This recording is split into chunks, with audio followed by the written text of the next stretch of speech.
I used to believe numbers never lied. They were precise, obedient, the kind of truth that could not be twisted by charm or money. That belief was the last part of me that still belonged to my father. He built our name on order and honesty, two things that slowly vanished from our family the day he died on a frozen mountain. Tonight, the spreadsheet on my screen was whispering betrayal. The balance column flickered as if it hesitated to show me the truth. £5 million had disappeared from Astra Green Foundation's renewable research program. $5 million that should have gone to new solar panels for clinics in rural India, to wind farms in Kenya, to clean water projects in the Philippines. But it was gone, erased from existence, replaced by a line of numbers that almost looked correct, almost. The office was empty. London after 10 p.m. was a city of ghosts and spreadsheets. My reflection in the glass wall looked pale under the cold light of my monitor. I blinked, reread the numbers, and cross-checked the accounts again. Then again, and again, each time I hoped I had misread something. But no. The trail led to a familiar name, Helios Trust, a shell company, at least on paper. Registered in Zurich, no employees, no assets except for the one thing that mattered most, my family's signature. Walsh. My chest tightened. Helios was owned by my aunt, Eleanor Walsh, current chairwoman of Astra Green Foundation, head of the board, and self-proclaimed savior of the environment. My father's sister. The woman who raised me after the accident. The one who taught me to never embarrass the family, no matter what. I leaned back in my chair, the quiet hum of the building pressing against my ears. This couldn't be right. Eleanor's entire life revolved around control, reputation, perfection. She wouldn't risk that for money. But then again, perfection often hides decay. A quiet knock broke the silence. "Still here?" Ethan's voice slipped through the doorway, low and tired. He leaned against the frame, holding 2 paper cups, coffee, my one surviving religion. "You know you're the last light on this floor again," he said, handing me a cup.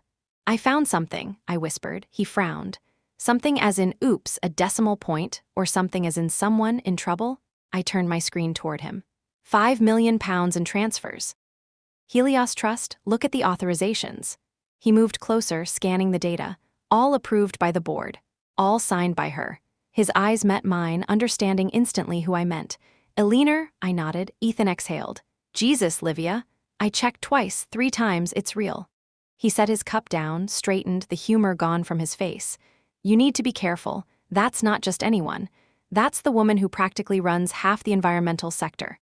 "She runs my life too," I murmured. He didn't answer. He didn't have to. Everyone in this building knew the story. Livia Walsh, daughter of the late founder, niece to the Iron Lady who took the reins and never let go. I saved the file to an encrypted folder and shut the laptop. If she's stealing from the foundation, I'll find out why. Ethan hesitated. And if she's not, then I'll find out anyway. The elevator ride down was silent. Outside, the rain had turned the streets into liquid glass. I pulled my coat tighter around me and watched the reflections blur together. Somewhere across the city, in a penthouse that smelled like imported roses and control, Eleanor was probably drinking her evening tea, planning her next public appearance. She always said our family carried a duty to shine brighter than anyone. I wasn't sure she understood that light could burn. The next morning, the boardroom smelled like lemon polish and hypocrisy. Eleanor stood at the head of the long marble table, her posture perfect, her smile sharper than the silver bracelet on her wrist. "Before we begin," she said, "I want to congratulate our finance division for maintaining record efficiency this quarter." The room applauded politely. I sat 2 seats down from her, pretending to check my notes, my heart tapping against my ribs like a warning. Eleanor's gaze swept the table and landed on me. "Livia, darling, you look exhausted." "Burning the midnight oil again?" "Just making sure the figures add up," I replied, steadying my voice. "They always do, my dear. You were trained well." I smiled, small and brittle. The meeting rolled on charts, projections, future projects. I barely heard any of it.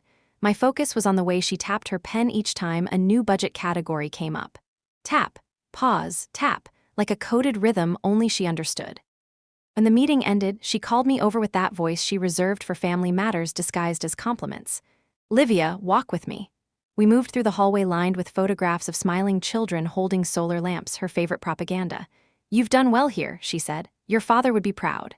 "Would he?" I asked quietly. She stopped, turning to face me. Her eyes were green like polished glass. "You think I don't know that tone, child? Suspicion doesn't suit you. It makes you look small." I bit my tongue. "Leave the heavy lifting to the board. Focus on your reports. That's where your real strength lies. She smiled again, that perfectly rehearsed smile that had charmed presidents and investors alike. As she walked away, I realized she hadn't asked what I was working on. She didn't need to, she already knew. That evening, I went home to my flat in South Bank. The city hummed below, alive and indifferent. I poured myself a glass of wine, but the taste felt hollow. My phone buzzed with a message from a leaner: dinner tomorrow. Family only, 7 p.m. sharp. Wear something decent. Family dinners were never dinners, they were briefings. I opened my laptop again. The screen glowed like a secret I wasn't ready to share. I checked the transfers one more time.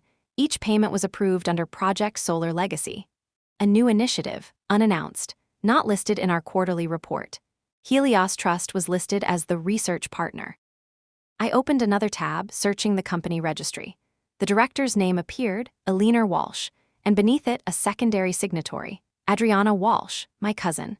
Adriana, the darling of social media, environmental influencer, model-turned-philanthropist. The face of every campaign my aunt touched. I hadn't spoken to her properly in years. We used to be inseparable when we were little, before the family split between truth and appearances. Maybe she didn't even know what she was part of. The thought made my stomach twist. Outside, thunder rolled over the city.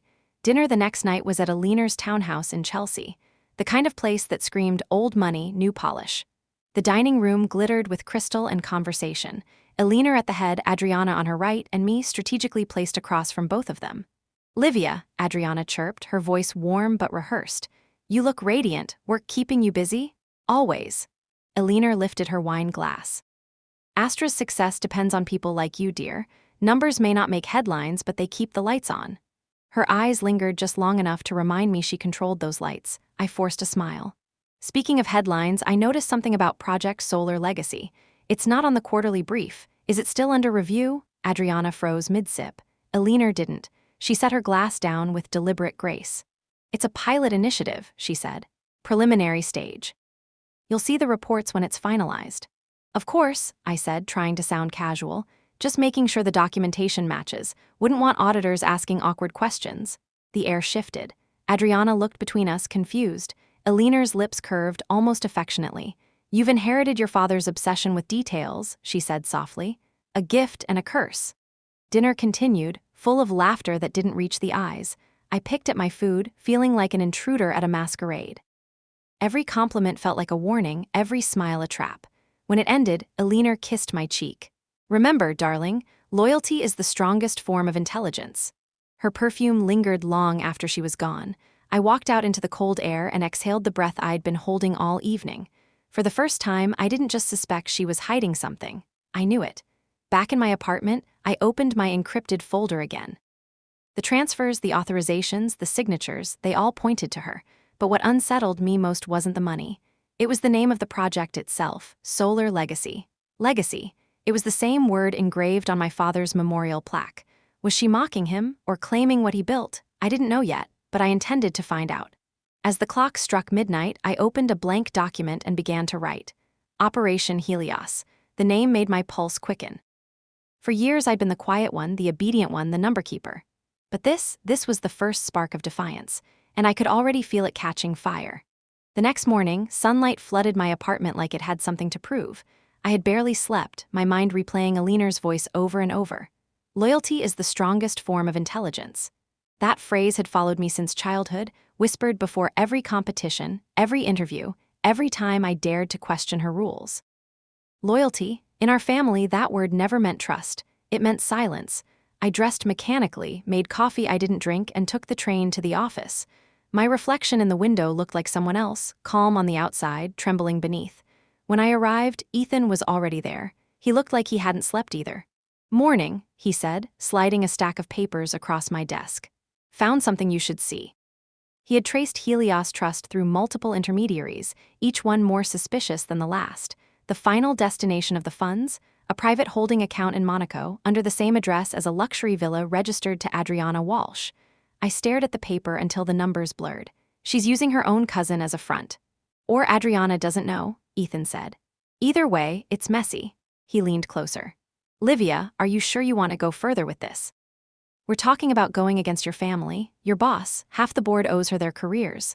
"I don't care about their careers. My voice came out harder than I expected. This money was meant for real projects, real people. Ethan studied me for a moment. Then we do it right, quietly, no mistakes. We worked for hours, building a map of deceit. Every transaction, every fake project, every hidden company.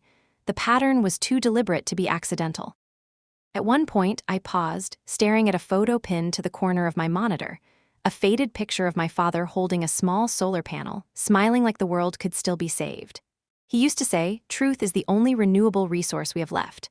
I felt something tighten in my chest, a slow burn that started behind my ribs and spread outward. By afternoon, we had enough to prove internal fraud. But that wasn't enough. I needed to know why. I sent Adriana a message, lunch, my treat. Need to talk.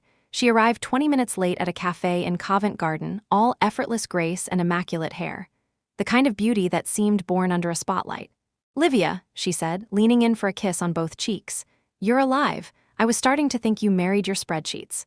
"I almost did," I said, forcing a smile. We ordered salads neither of us wanted. She talked about photo shoots, interviews, charity galas.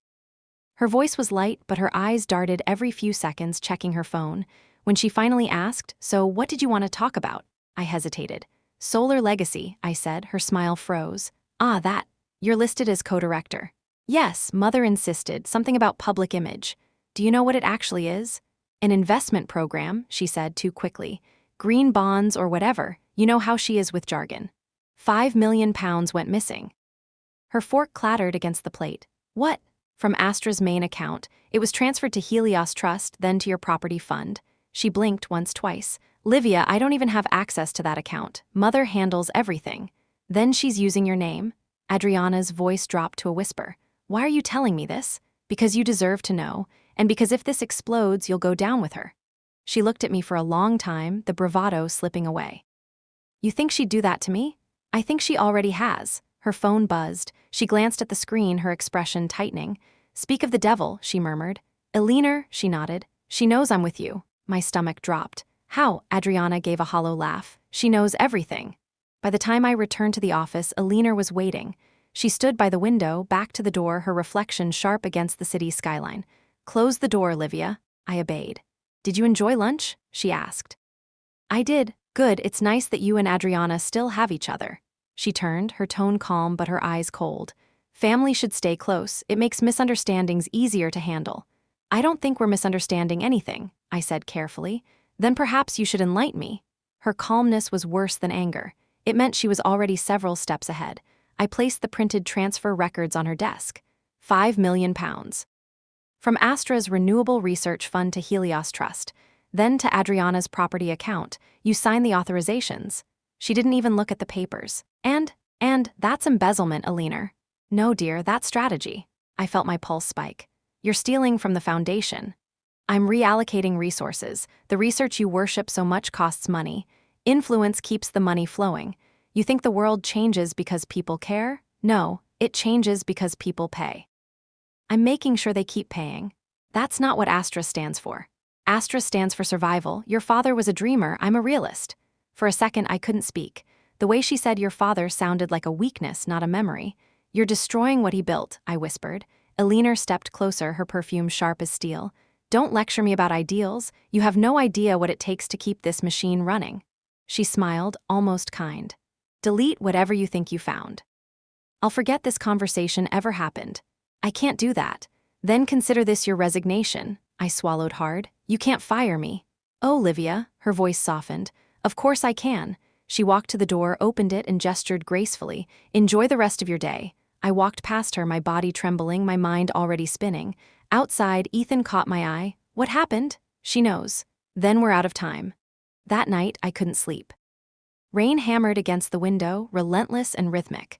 I replayed the conversation over and over, searching for a single word that might have changed the outcome. But she was right about one thing.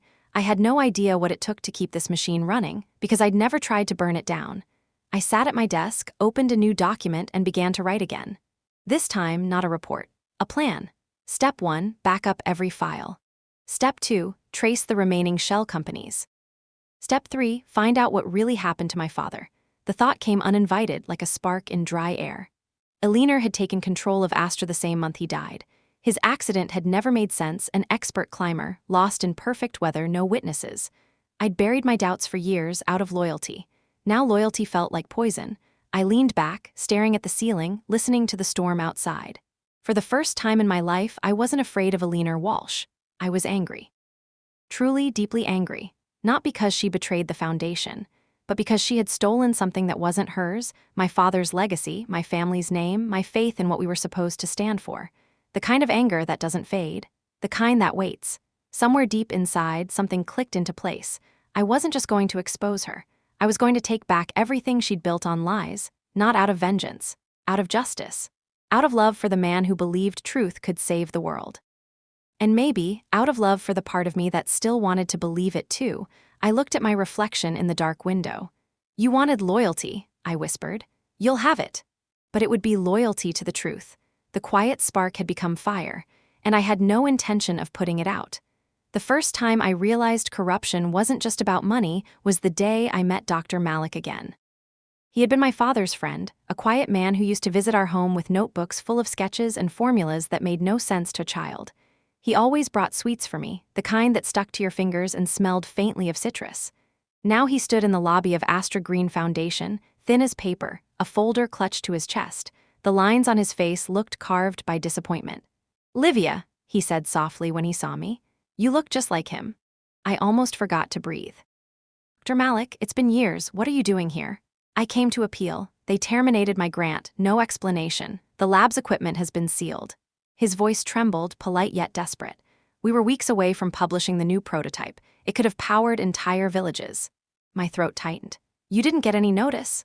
"Only a letter," he said, handing it to me. The paper bore Astra's seal, Alina's signature, and a single line: funding reallocated to Project Solar Legacy. I felt the blood drain from my face. "Please," he whispered, "you know how much this means. If we lose this momentum, the entire project dies." I promised I'd look into it, even though I already knew the truth. His research budget was sitting in a private account in Monaco, fueling Alina's empire of deception. When he left, I sat on the lobby bench, gripping that letter until the paper wrinkled. I could smell the faint trace of ink and disappointment. That was the moment the anger inside me stopped being abstract. It found a face. Over the next few weeks, Ethan and I built what he called a digital skeleton of Helios Trust. Each bone was a company, each nerve a transaction, and every pulse a lie. He worked from his apartment in Shoreditch, a cluttered maze of screens and takeaway boxes. I brought the files, he brought the code. Together, we became ghosts haunting Alina's shadow network. The deeper we dug, the worse it got. Dozens of shell companies, each claiming to fund environmental projects in underdeveloped regions. Yet none existed. Addresses led to empty offices or locked warehouses. One even pointed to a post office box in Panama. We traced the flow of money, donations from global partners funneled into research collaborations, transferred through Helios Trust, then laundered through offshore accounts. At the center of it all, one signature repeated again and again: Alina's. And next to hers, sometimes, Adriana. Ethan rubbed his eyes. "She's using her daughter as cover. It's elegant in a disgusting way." "She's destroying lives," I said quietly. "People like Dr. Malik, entire teams losing their future because she needs another villa or campaign." Ethan looked at me carefully. "You're not doing this just for the foundation anymore, are you?" I hesitated. "No, you're doing it for your father." I didn't answer. I didn't need to.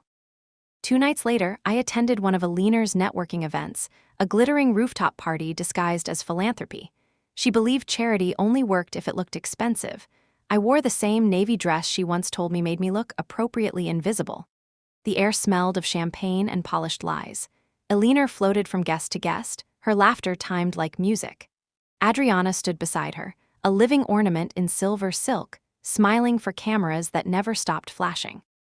I moved through the crowd unnoticed, collecting fragments of conversation. Investors, journalists, consultants, they all praised Solar Legacy as the future of renewable funding. I wanted to scream.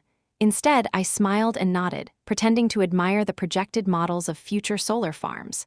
None of them were real. The photos were stock images I had seen in our database years ago. When Adriana caught my eye across the room, something flickered between us, guilt or fear or maybe both. She raised her glass slightly, then looked away. Later that night, while the guests laughed under strings of golden light, I slipped into Alina's office downstairs. The door's keypad was the same combination she had used since my childhood birthday. I typed it in, 10/29, the date of my father's death. Inside, her desk gleamed like an altar. I opened her drawers one by one, careful not to leave fingerprints. Contracts, letters, photos, and then a small black notebook bound in leather. Inside, each page was a list of names and amounts. Some were foreign companies, others individuals, politicians, donors, lobbyists. Beside each was a neat column marked secured. At the bottom of one page, I saw a note that froze my blood. Dr. Malik, suspended funding. Disposal of assets approved. Disposal. As if his research, his team, his dreams were nothing but trash. I took a photo of every page with my phone, heart hammering, fingers trembling. As I left, I caught my reflection in the office window. For a split second, I saw my father's face superimposed on mine, calm but tired, the kind of tired that comes from fighting too long for something pure. I whispered to the reflection, "I'll fix it." Days bled together after that. My routine became a rhythm of secrecy, work by day, investigation by night.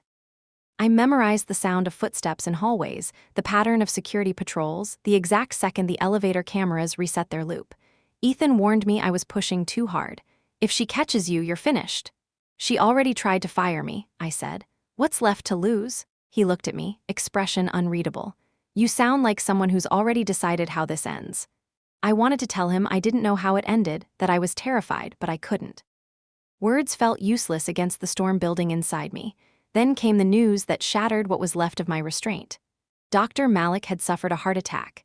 It happened 2 days after his lab was shut down. The foundation's funding cuts had forced him to dismiss his staff and cancel his final trials. According to the papers, he collapsed while trying to move equipment out of the university. When I read the article, I sat motionless for a full minute. Then I closed my laptop and wept. Not for him alone, but for what a leaner had turned us into, a family that killed dreams in the name of profit. That was the moment my revenge took root, not as rage anymore, but as clarity. I would make her answer for every person she had broken. The next morning, I walked into Alina's office uninvited. She looked up, mildly surprised, as if she had been expecting me eventually. "Livia, to what do I owe this intrusion?" "Dr. Malik is dead," I said. Her expression didn't change. "Unfortunate, he was brilliant but stubborn. You cut his funding, you killed his project. I did what was necessary for Astra's stability." I stared at her, trying to find even a flicker of remorse. There was none. "You always believed emotion was weakness," she said, "but emotion clouds judgment. That's why I lead and you follow." I felt something break inside me, a final thread snapping after years of restraint. "You're wrong," I said softly. "Emotion is what makes us human. Humanity doesn't pay the bills. No, but it builds legacies, the kind that last." I turned and left before she could respond. Outside her office, I met Adriana in the corridor. She looked pale, nervous. "I heard what happened. Mother said you're being dramatic." "She's lying." "I know," I stopped. "You do," Adriana's eyes glistened. "She made me sign more papers, contracts. She said it was routine, but now people are calling me for projects I've never heard of. I think she's using me." "She is," her voice broke. "What do we do?" I hesitated. Trust didn't come easily between us anymore. But then I saw the tremor in her hands, the same fear I had once felt, and something inside me softened. "We fight back," I said. Ethan helped us set up a secure communication line. We met in his apartment at midnight, the air thick with tension and caffeine. Adriana sat by the window, hugging her knees, staring at the city lights. "She'll destroy me if she finds out," she whispered. "She already has," I said. "Now we destroy her back." Ethan laid out the plan. "We can expose her financial trail, but it has to look official. If we go public too soon, she'll spin it as misinformation." "So we gather everything," I said. "Every fake project, every bribe." "And?" Adriana asked. "Then we make her admit it herself." Adriana turned. "How?" "Through her own event. She's hosting the Geneva Summit in 3 weeks. Solar Legacy's global launch. Cameras, press, investors." "You want to humiliate her in front of the world?" "I want her to tell the truth in front of the world." Ethan nodded slowly. "We can hack the presentation feed, link it to a mirrored database of her accounts. Once she steps on stage, one click and the truth goes live." Adriana stared at me. "If this works, you'll destroy her reputation." She destroyed everything else first. For a while, none of us spoke. Rain tapped against the window, steady as a heartbeat. Finally, Adriana said, "Then I'm in." I looked at her, really looked at her, the girl who had always been adored, polished, used as a mask for our family's sins. Beneath the glitter, there was steel. "Good," I said, "because she'll never see it coming." Over the next weeks, I became two people. At work, I played the obedient analyst, polite and quiet, smiling at Alina's compliments, nodding through her speeches. At night, I was a thief of truth, stealing pieces of her empire, one file at a time. Ethan's apartment turned into our command center. Screens displayed networks of transfers, hidden partnerships, offshore accounts. Adriana's job was to collect evidence from the inside, emails, meeting notes, access badges. She was terrified but relentless. Every night before leaving, she whispered, "She can never find out." Every night I promised, "She won't." But deep down, I knew Alina was too smart not to sense something. One evening, Adriana arrived with a trembling voice. She asked me today if I trust you. "And what did you say?" "That you're family." "She'll take that as a threat," I murmured. Adriana swallowed hard. "Then maybe it's time we start acting like one." 3 days before the summit, Ethan discovered a hidden file buried in the Foundation's server, a memo signed by Alina herself. It was dated years earlier, just after my father's death. The memo outlined the reallocation of funds from my father's final research project to establish Helios Trust. At the bottom, in elegant handwriting, she had written, "Control is legacy. Emotion is error." I stared at the line until my vision blurred. "She built it all from his ashes," I said quietly. Ethan looked at me, his expression grim. "Then burn it down." That night, I stood on my balcony, watching the lights of the city flicker like dying stars. The air smelled of rain and electricity. For years, I had believed I could survive by staying invisible, but invisibility had cost too much. I took out my father's old compass, the one he carried on every trip. It was cracked, but the needle still trembled toward north. "Help me find the right direction," I whispered. The needle quivered, steadying slowly. Tomorrow, I would meet Alina one last time before the summit. I didn't know if I would leave her office free, but I knew I wouldn't leave defeated. Alina's secretary led me in the next morning. She sat behind her desk, the skyline stretching behind her like a crown. "Livia," she said, smiling, "you've been quiet lately. It worries me. I've been busy preparing reports." "Reports?" Her smile widened. "Or something else?" Her gaze cut through me like glass. She knew, maybe not the details, but enough. "You always reminded me of him," she said softly. "The same eyes, the same foolish attachment to ideals." "Is that why you killed his work?" Her voice hardened. "Watch your words." "He believed in clean energy, in transparency, in helping people." "You turned his dream into a money laundering scheme." Alina stood, her presence filling the room. "I turned it into power. Power keeps the dream alive." "No," I said, "it kills it." She circled the desk, stopping inches from me. "Do you really think anyone will believe you? I own this foundation. I built it from your father's mistakes. You're nothing without me." I looked straight at her. "Then you've already lost." For the first time, her expression faltered, a crack in the porcelain. I walked out before she could recover. Outside, Adriana was waiting in the corridor. She looked at me, eyes wide. "Well, she knows," I said, "so we move now." We met Ethan that night. The plan was ready. The files synced, the feed secure, the failsafe prepared. When Alina took the stage at the Geneva summit, her empire would unravel live across the world. But as I packed the final drive into my bag, I felt a pang of something unexpected, not fear, not guilt, but sorrow. This wasn't just revenge anymore. It was an ending. For my father, for Malik, for everyone who had believed in Astra. And maybe, somewhere deep inside, for the woman Alina used to be before greed hollowed her out. On the night before the flight to Geneva, I stood at my window again. The city glowed beneath me, beautiful and indifferent. I whispered to the darkness, "Tomorrow it ends." The reflection in the glass looked calm. But behind that calm, a storm waited, sharper than anger, stronger than fear. Not the rage of a wounded child. The resolve of a woman who finally understood that revenge wasn't about destruction. It was about reclamation, taking back what had been stolen, and making sure no one ever lost it again. I had been to dozens of galas before, but never one that felt like a battlefield.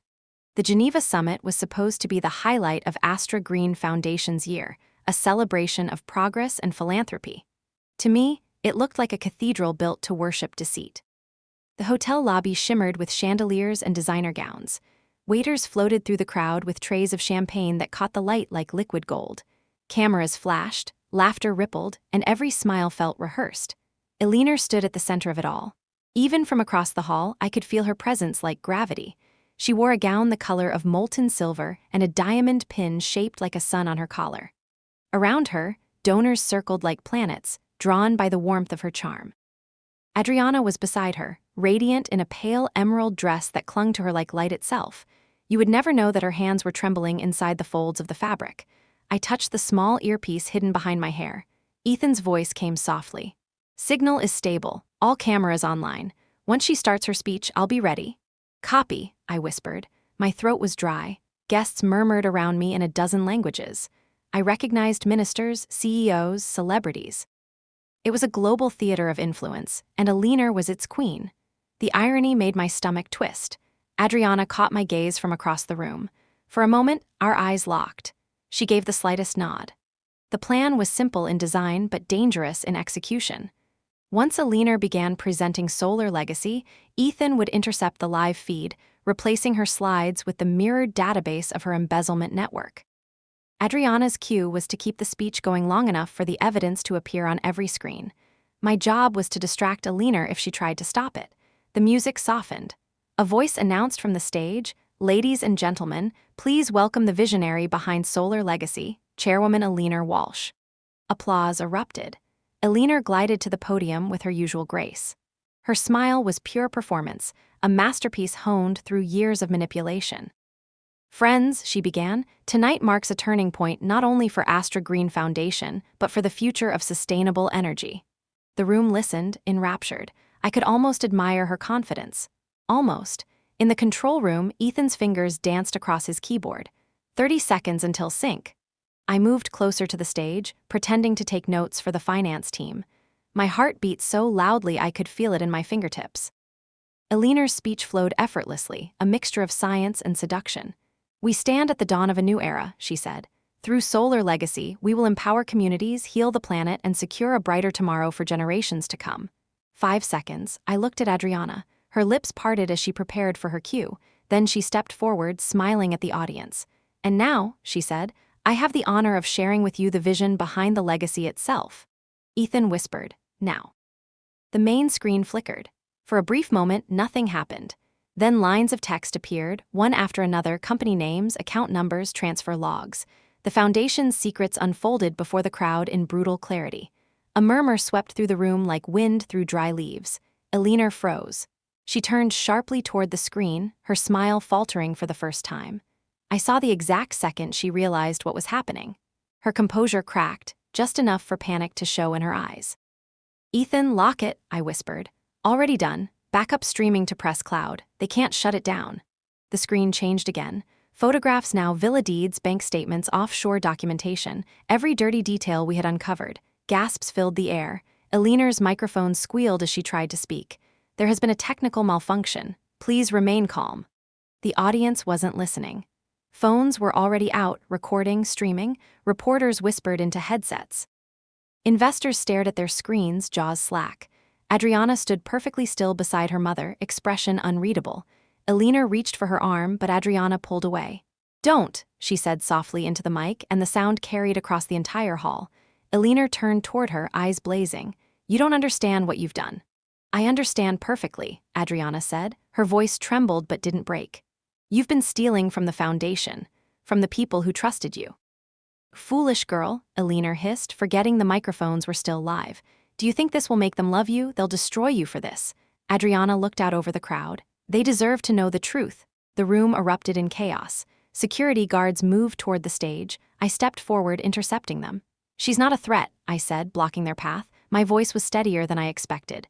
"The threat is the woman trying to silence her." Ethan spoke in my ear, urgent. "Power cut incoming." "They're trying to pull the plug. We've got 2 minutes left."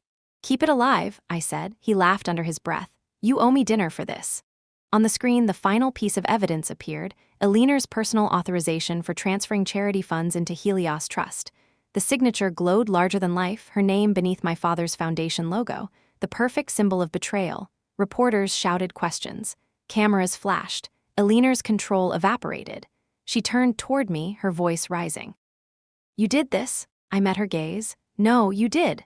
She stepped forward as if to strike me, but Adriana caught her wrist. For a heartbeat, mother and daughter stood locked in silence. "Stop," Adriana whispered. "It's over." Something inside Alina seemed to crumble. The fight drained from her body, leaving only exhaustion. Security escorted her from the stage while the audience buzzed like a hive of disbelief. Ethan's voice came again. "Feed is still running. The press has everything." "Congratulations, you just broke the internet." I wanted to feel triumphant. Instead, I felt hollow. Adriana stepped down from the podium and found me near the front row. Her makeup was smudged, her eyes red. "Is this what victory feels like?" she asked quietly.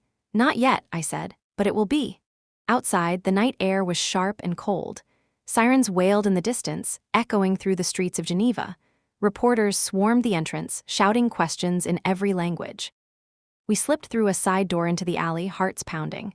Ethan was waiting with a small laptop bag slung across his shoulder. "Data's secure. I mirrored everything to 3 servers. Even if they destroy the system, it's already public." I nodded. "Good, then we're finished." "Not quite," he said. "You still need to face what comes next." "What comes next?" "Fallout, lawsuits, investigations, maybe even charges against you if she tries to twist it." "She won't have time," I said. "By morning, the authorities will have her." We walked in silence toward the car. Adriana trailed behind, arms wrapped around herself. She looked like a girl who had just watched her world implode. "She's still my mother," she whispered. "I know. I hate her." I stopped and turned. "No, you hate what she did. There's a difference." Adriana looked up at me, her eyes shining. "Do you really believe that?" I hesitated. "I want to," she nodded, her chin trembling. "Then maybe we can start there." The next morning, the news broke across every major network. Foundation scandal in Geneva, chairwoman accused of global fraud. Headlines screamed her name in bold letters. Photos from the summit played on repeat, Eleanor's stunned expression, Adriana's defiance, my face in the background like a ghost finally stepping into light. I stayed in my hotel room with the curtains drawn, watching the world unravel. Ethan called. "Interpol's already investigating." Half the board resigned overnight. "You're trending on social media, by the way." "That's not comforting." "Adriana's trending too. They're calling her the Green Princess who rebelled."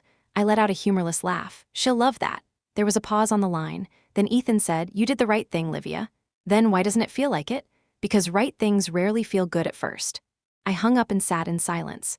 The city outside gleamed under morning sun, indifferent to the chaos. I opened my laptop to check the live feed archive. Thousands of comments, millions of views, messages from strangers thanking us for exposing corruption. Yet all I could think about was Dr. Malik, his quiet voice, his trembling hands holding that letter. He hadn't lived to see this day, but his truth had. A knock at the door startled me. When I opened it, Adriana stood there, dressed in a simple coat, no makeup, her eyes puffy. She stepped inside without speaking. "I went to see her," she said after a moment. "The police let me in for 10 minutes. What did she say?" "That I ruined everything." Adriana gave a weak laugh. She still thinks she can talk her way out of it, but when I looked at her, I saw someone small, not the monster I thought, just a woman who forgot what she was fighting for. I poured her some tea. We sat on the edge of the bed, quiet for a long time. "I don't know what happens next," she said finally. "We rebuild," I said. "Properly this time." "And you? What about you?" I looked out the window. "I'll face whatever comes. Investigations, consequences, all of it, but I'll do it knowing I didn't stay silent." She nodded slowly. "You sound like him." "Who?" "Your father." The name hung in the air between us like a blessing. That evening, we attended the emergency board meeting called by the interim committee. The room that once echoed with Eleanor's commands now felt stripped of its grandeur. Reporters waited outside, hungry for updates. The acting chairman, a gray-haired man named Williams, cleared his throat.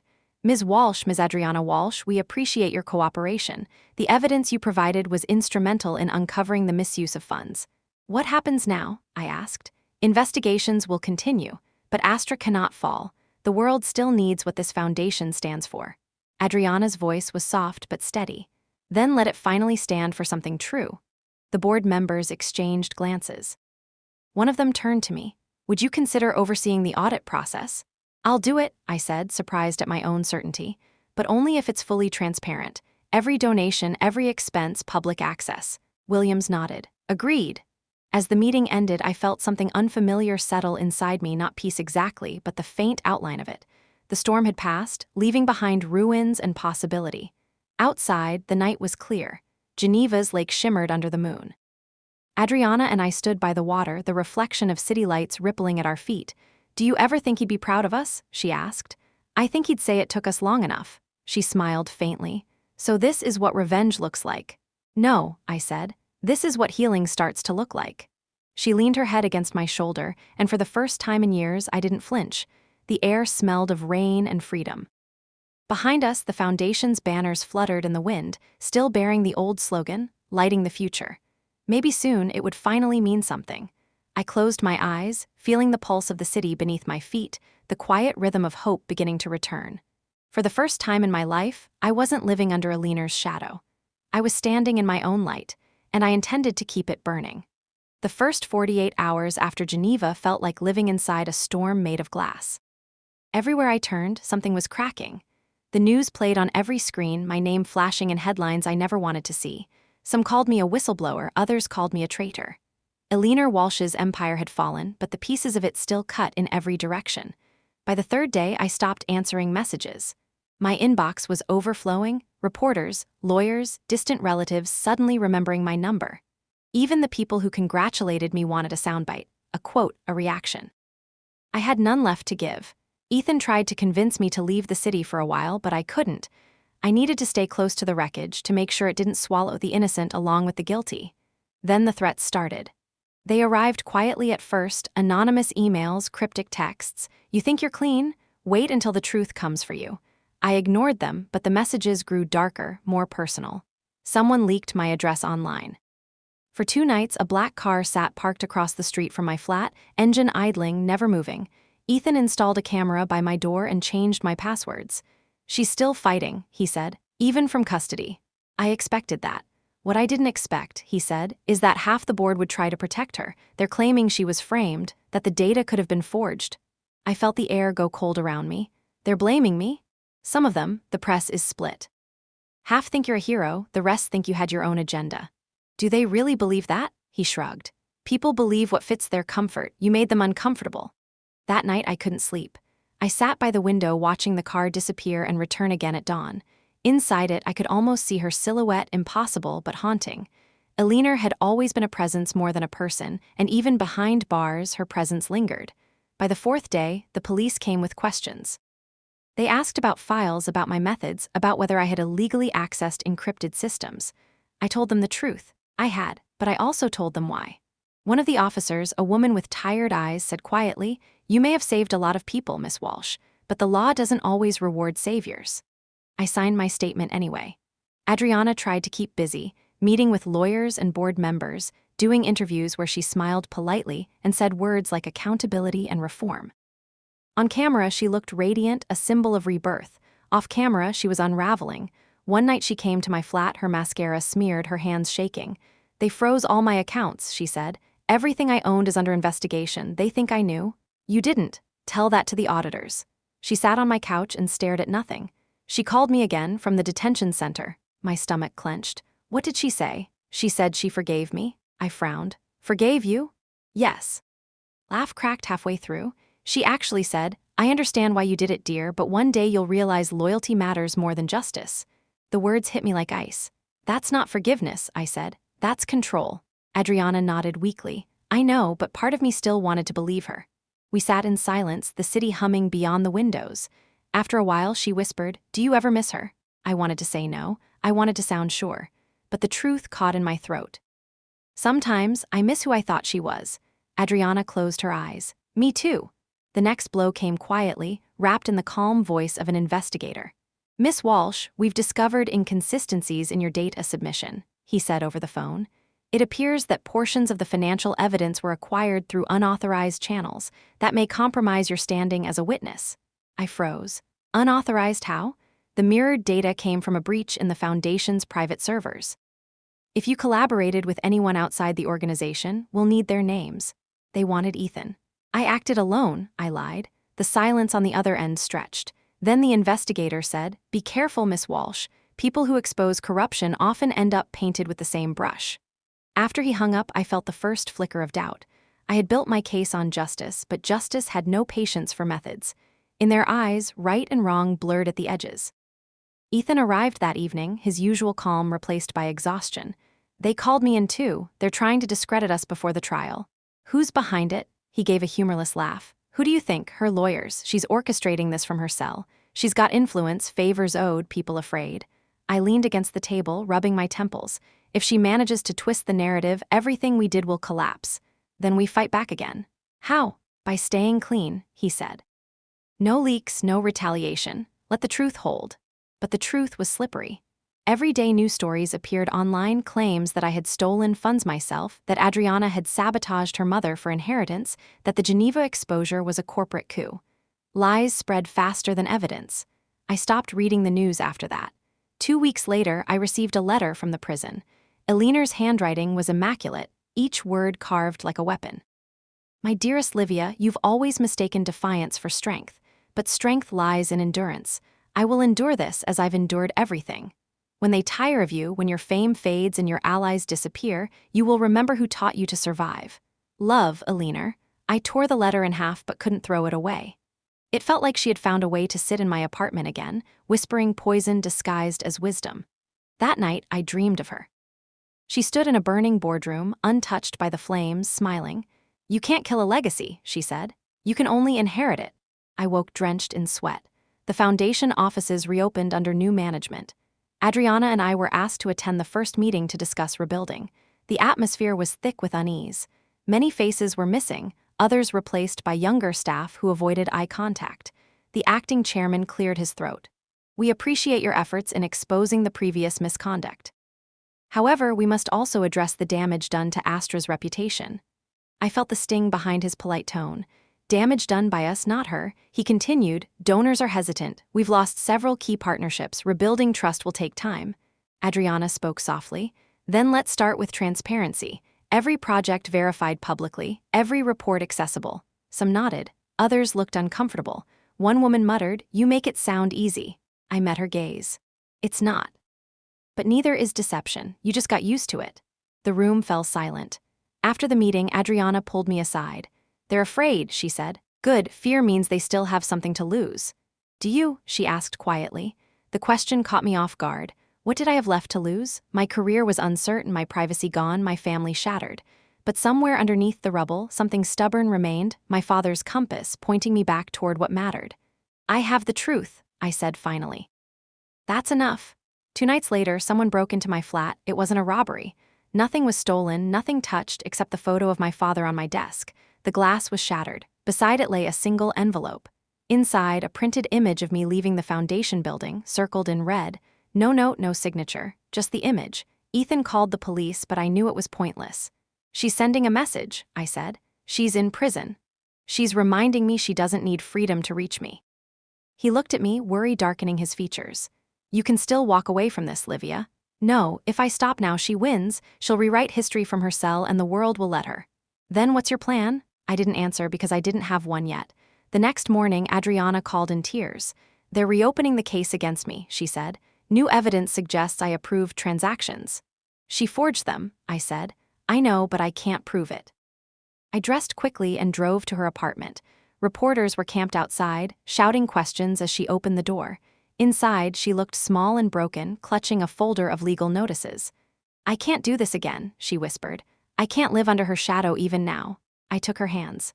"Listen to me. She built everything on illusion. The only way to beat her is to live in truth. If you run, she wins." "She's my mother," Adriana said, voice cracking. "Part of me still wants to save her." I squeezed her hands. "Then save her by ending this. Don't let her destroy you too." Adriana wiped her eyes and nodded. "Okay. Then we fight." The hearing was brutal. Elinor's lawyers painted her as a victim of betrayal by her own family. They claimed Adriana and I had fabricated evidence to seize control of the foundation. They even played recordings of Elinor's charity speeches to remind the court of her decades of service. When it was my turn to testify, I walked to the stand and looked straight at her. She sat in the defendant's chair, flawless as ever, her expression calm. "Miss Walsh," the attorney began, "do you acknowledge that you accessed confidential files without authorization?" "Yes. So you broke the law? I exposed crimes greater than mine." The attorney smirked. "And we're simply supposed to take your word for it." "No," I said. "You can take hers." I gestured to the large screen where Ethan cued the audio we had found weeks earlier, a recording from one of Elinor's board meetings, her voice crystal clear. "We must secure control," she was saying. "Funds can always be replaced. Reputation cannot." The courtroom went silent. For the first time, I saw Elinor falter. Her jaw tightened, her hands trembling just slightly. The mask was cracking. The judge called for recess. As the crowd dispersed, Elinor turned her head and met my gaze. Her smile returned, faint but chilling. "You still don't understand, do you? Legacy outlives truth." Not this time, I whispered. Weeks passed before the verdict. During that time, Adriana and I lived in constant limbo, half vilified, half praised. Some nights we laughed at the absurdity of it all, other nights we cried for what had been lost. One evening, as we walked by the Thames, Adriana stopped. Do you ever wonder what she's thinking in there? Yes, every day. I used to think revenge would make me feel free, she said, but it just feels empty. That's because revenge only clears space, I said. It doesn't fill it, healing does. She looked at me, a small smile playing on her lips. Then maybe it's time to start healing. I nodded. Together. When the verdict finally came, the courtroom was packed. Eleanor Walsh was found guilty on all charges: embezzlement, fraud, obstruction of justice. The judge's words were calm, almost kind, but final. She would serve 25 years without parole. As they led her away, she didn't look back, but I thought I saw the faintest shimmer in her eyes, not fear, not remorse, but something that almost resembled relief. Adriana exhaled beside me. It's over. Not yet, I said. Now we rebuild. Outside the courthouse, reporters surrounded us again. Flashbulbs, questions, chaos. I gave one statement before leaving. The foundation was built on my father's belief that light can heal what greed destroys. We lost that once, we won't lose it again.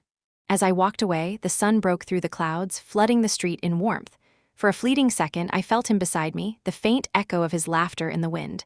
The storm had finally passed, but the work of rebuilding had only begun. And this time, it would be built on truth. The morning after the verdict, I woke to a silence that felt unnatural. No calls, no headlines, no flashing alerts.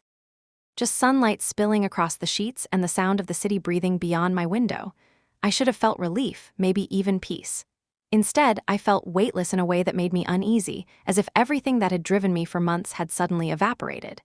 The storm had ended, and I was standing in its wake, unsure where to go. Adriana called around noon. Her voice sounded small, almost fragile. They transferred her to a high-security facility in Marseille, she said. No visitors allowed for the first 6 months. Good, I said automatically, but the word tasted bitter. I don't know what to feel, she admitted. I keep thinking of her sitting there, eating from a metal tray, surrounded by strangers. She made her choices.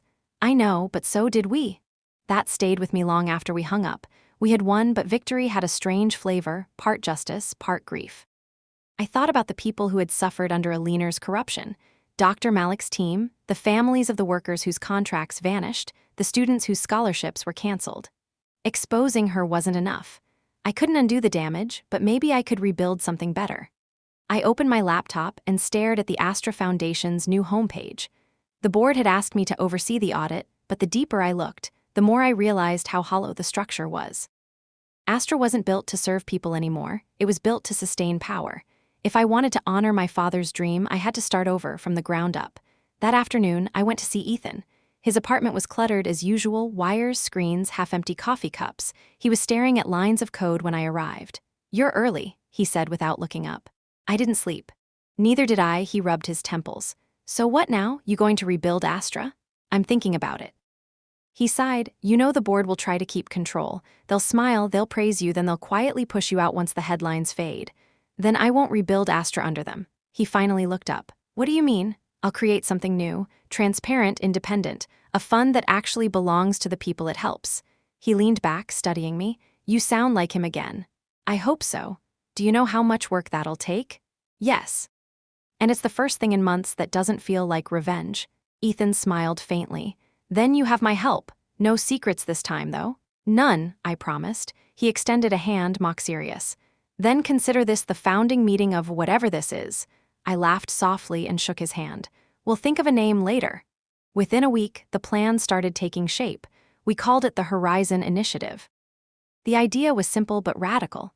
All donations would be tracked in real time, every project visible to the public, every partner verified by open audit. No glamour, no galas, just results. I worked 18-hour days drafting proposals, contacting ethical investors, speaking to universities and independent scientists. The same people who once avoided me now sent cautious emails of support.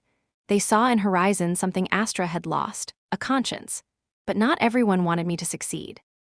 Old board members began whispering that I was capitalizing on the scandal, that I wanted fame. One newspaper ran a headline calling me the daughter who rebuilt what she destroyed. I almost laughed at the irony. When I showed the article to Ethan, he shrugged. At least they called you a builder. The criticism didn't bother me as much as I expected. I had been vilified before, it no longer hurt the same way. What mattered was progress. Adriana joined soon after, quietly but decisively. She refused any title or salary.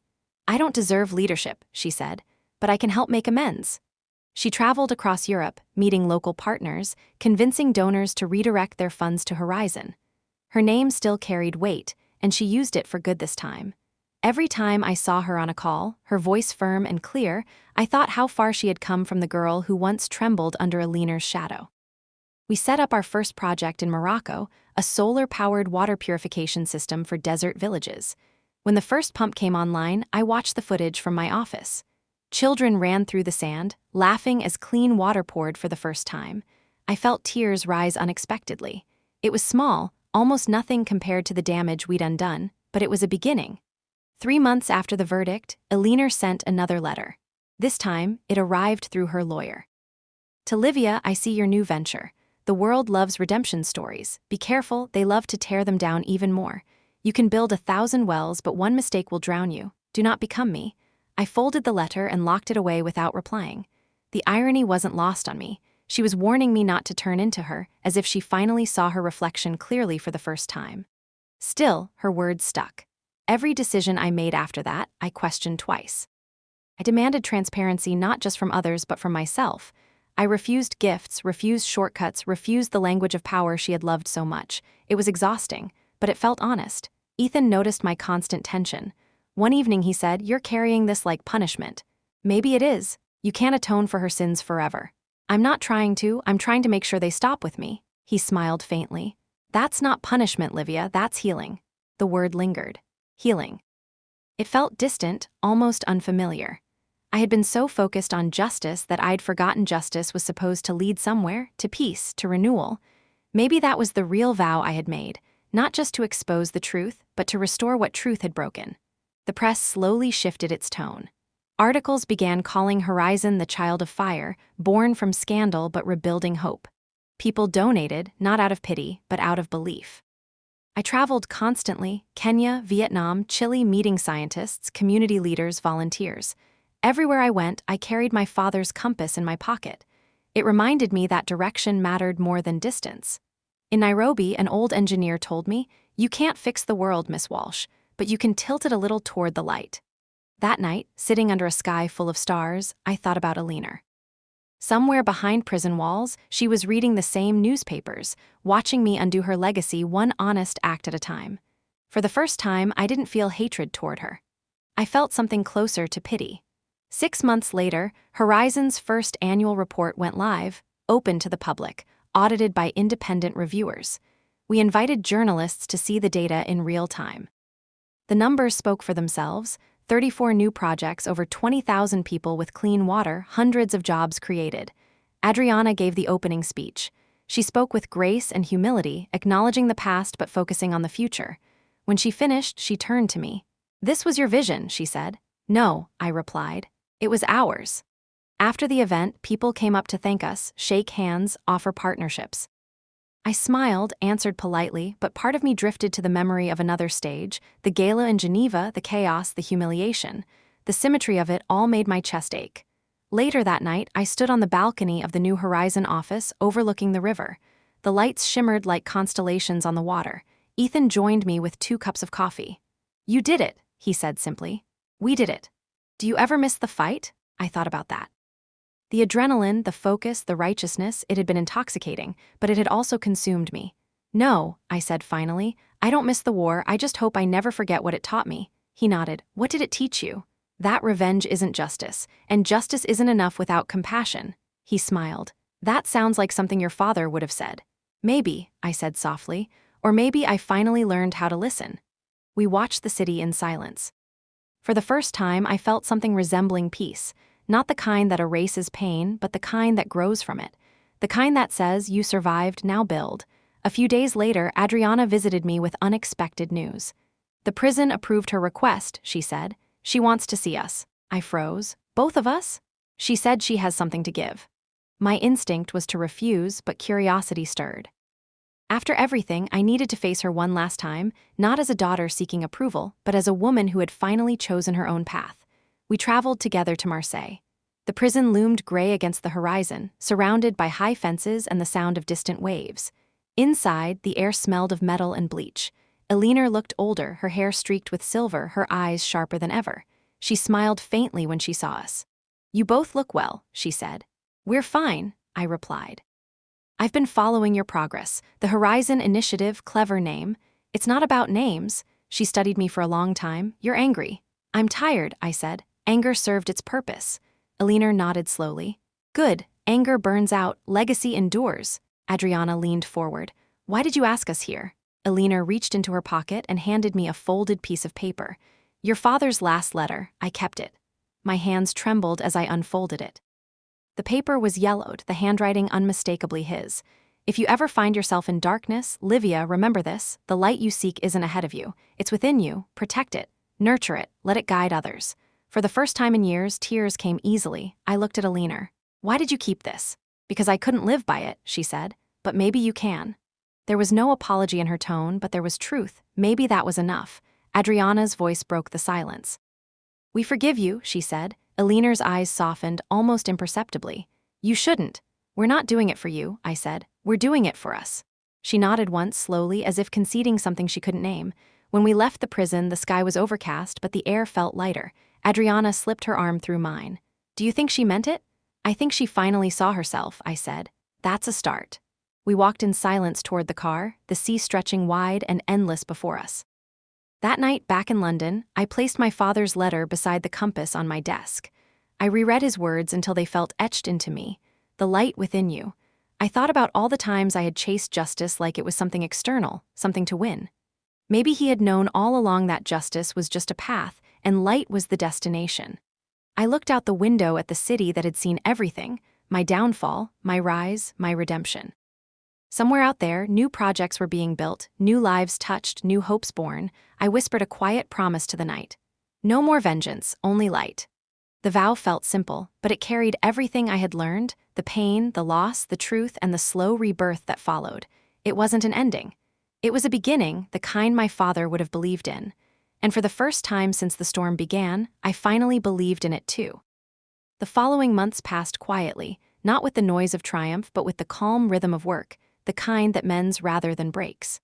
The Horizon Initiative had grown faster than any of us imagined. Governments were asking for consultations, universities wanted to collaborate, and small communities that once depended on hollow promises now saw tangible progress. Yet beneath every success, I carried the same question: how do you heal after vengeance? I visited Morocco again that spring. The sky was vast and blue, the air warm and clean. Children ran across the sand with buckets, laughing as they collected water from the new pumps. One of the village elders handed me a small woven bracelet and said, "When you give water, you give time. Our daughters used to walk hours every morning. Now they can study." I thanked him, but I couldn't find words to match the weight of his gratitude. As I watched the sun dip behind the dunes, I realized this was what healing looked like: not loud or dramatic, but quiet and steady. It wasn't about erasing pain. It was about planting something new where it had once lived. When I returned to London, the office was alive with energy. Adriana was presenting a new initiative that paired clean energy projects with education grants. Ethan was coordinating an online platform to let donors track every penny. There was laughter in the building now, something I hadn't heard in any workplace connected to my family before. But peace was fragile. The same newspapers that once called me a hero were beginning to whisper again.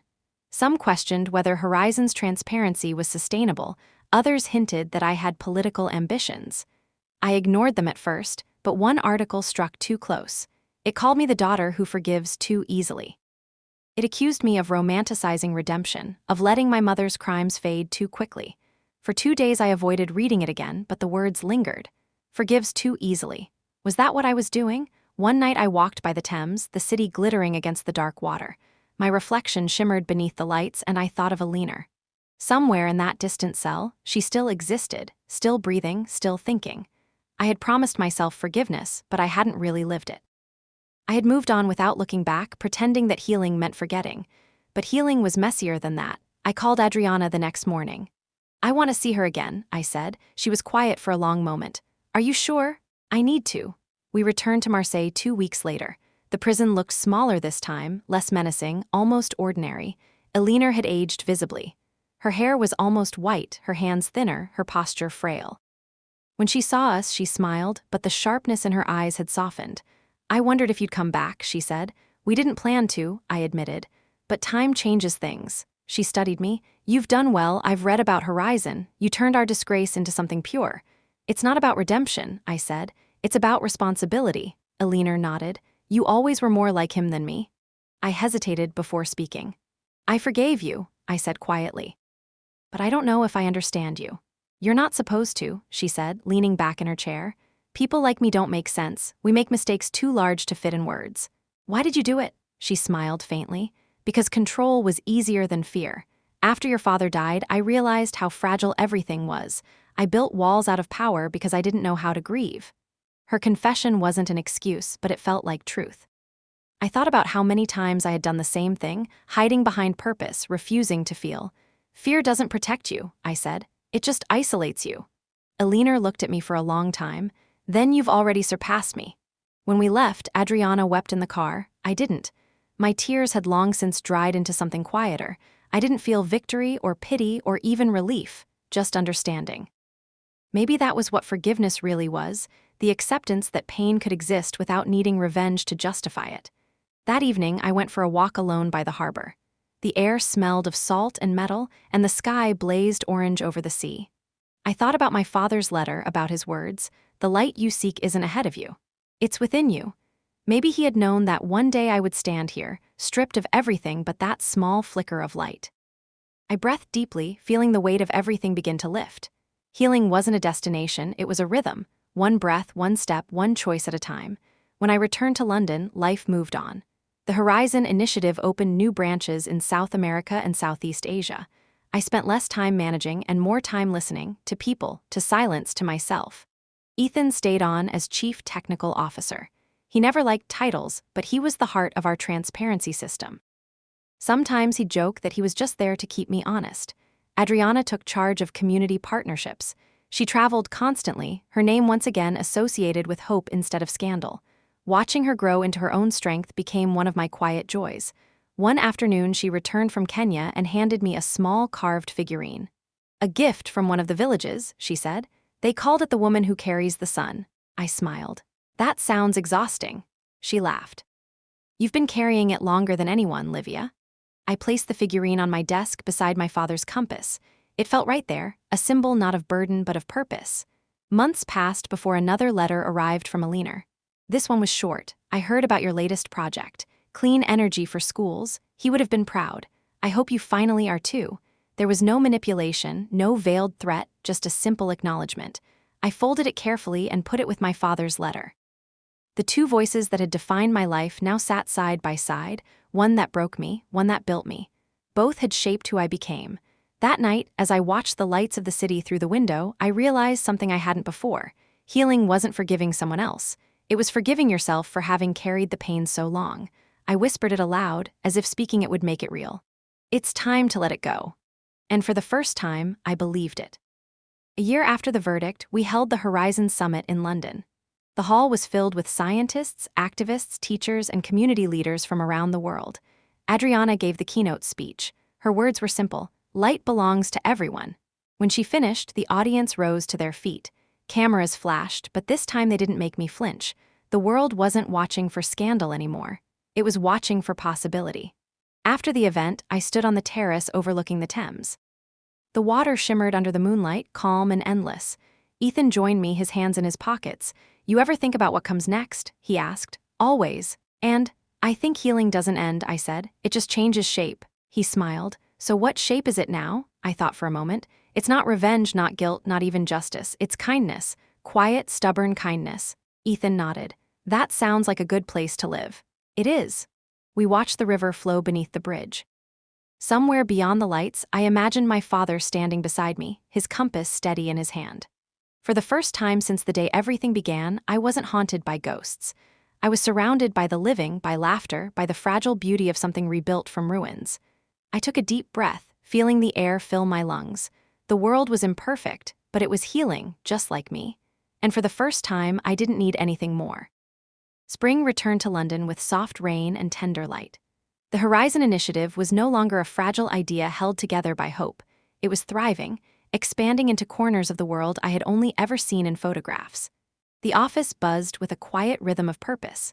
People came and went, each carrying a small piece of something larger than themselves. I spent most of my mornings at my father's old desk, now restored and placed by the window, surrounded by letters from communities we'd helped.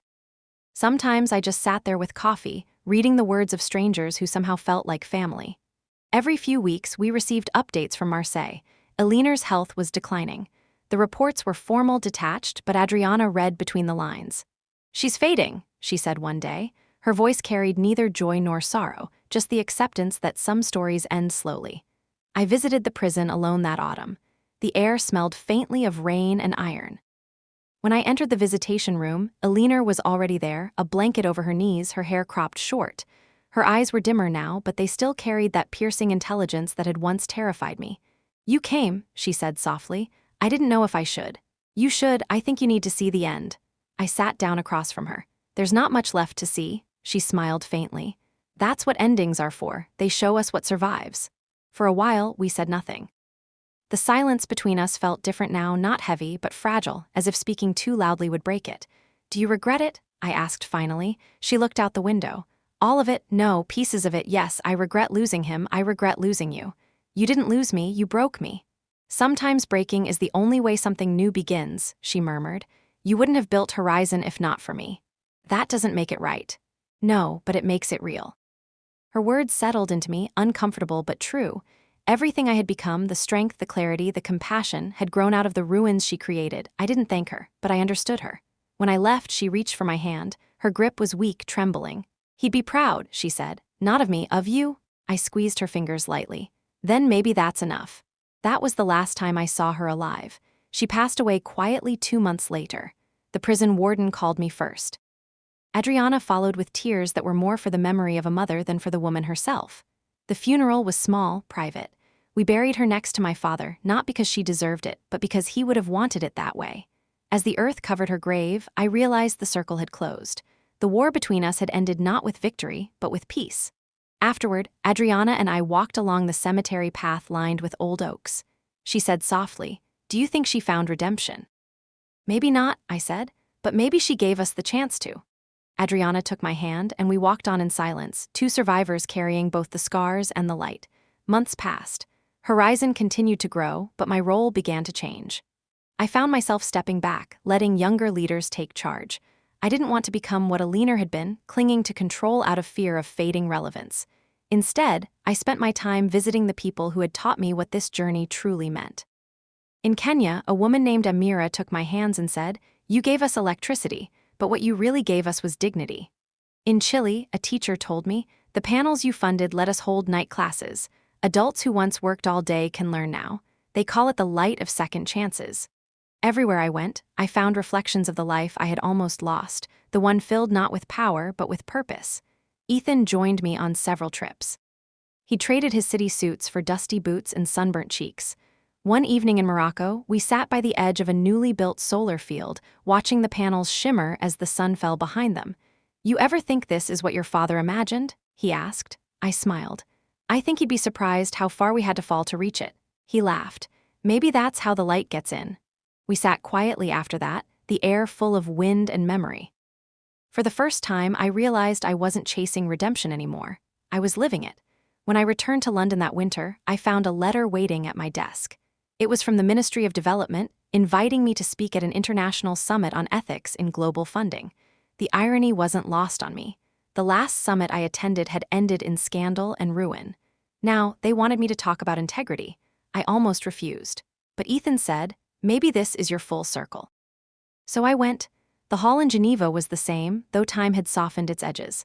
I walked the same marble corridors where I had once trembled in fear and rage. Now I walked with quiet certainty. When I stepped on stage, the crowd fell silent. I could see flashes of curiosity, expectation, judgment. I took a deep breath and began. "A few years ago, I stood in this very room and watched the truth unravel everything I thought I was. It was painful. It was necessary. I believed then that revenge would bring justice. But I learned that revenge only clears the ground. justice builds, healing grows, and redemption, real redemption, requires both.